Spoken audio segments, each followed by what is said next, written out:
What if I told you that you could master the art of connecting with people in just 5 minutes? Well, that's what we're going to do. We are diving into Dale Carnegie's absolute masterpiece, How to Win Friends and Influence People, to pull out the core principles that have, no joke, changed millions of lives. So this book first hit the shelves way back in 1937, and it's never been out of print since. Now, why is that? It's because Carnegie figured out something huge, a need that every single one of us has, the desire to connect with and, influence other people. And these ideas are just as powerful today as they were almost 100 years ago. But what's really fascinating is the problem Carnegie was actually trying to solve. Through all his work, he stumbled upon this statistic that is, frankly, kind of shocking, and it gets right to the heart of what it takes to be successful. So get this. Carnegie discovered that a whopping 85% of your financial success has almost nothing to do with your technical knowledge. It's all about your skill in what he called human engineering, basically your personality and your ability to lead people. Only 15% is what you actually know. That's the 85% problem. I mean, just let that sink in. This is John D. Rockefeller, one of the wealthiest people in all of history, saying he would pay more for that one single ability than for anything else. And yet, Carnegie looked around and realized there's no playbook for this. There was no common sense guide to developing this priceless skill. So he just went ahead and created one. See, this book wasn't just written in an office somewhere. It actually grew out of years of real-world experiments. His courses became this living, breathing laboratory where thousands of adults tried out these ideas and came back to report on what actually, worked. So let's look at the very first technique they figured out. Sounds simple, right? But man, is it hard to do in practice. Carnegie's whole point is that criticism is useless. It just doesn't work. It doesn't create lasting change. It just creates resentment.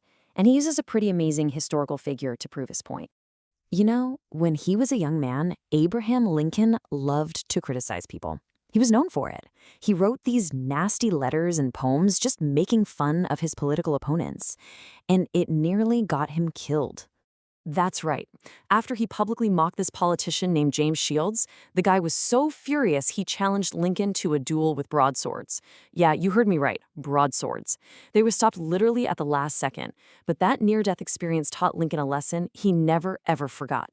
This actually became one of Lincoln's favorite quotes. He learned the hard way that when you criticize someone, you just trigger their deepest defensive instincts. You wound their pride, you make them justify what they did, and you completely shut down any chance you had of actually influencing them. And that leads us right to the first big principle. It's so simple. Don't criticize, condemn, or complain. Any fool can criticize. And let's be honest, most of us do. But it takes real character and self-control to try and understand and forgive. That's how you create a space where people actually feel safe enough to change. Okay, so if criticism is off the table, what are you supposed to do instead? Well, this brings us to the second principle, and it's all about a super powerful human motivator that most of us are just starving for. Now listen to that word, which Carnegie borrowed from the great psychologist William James.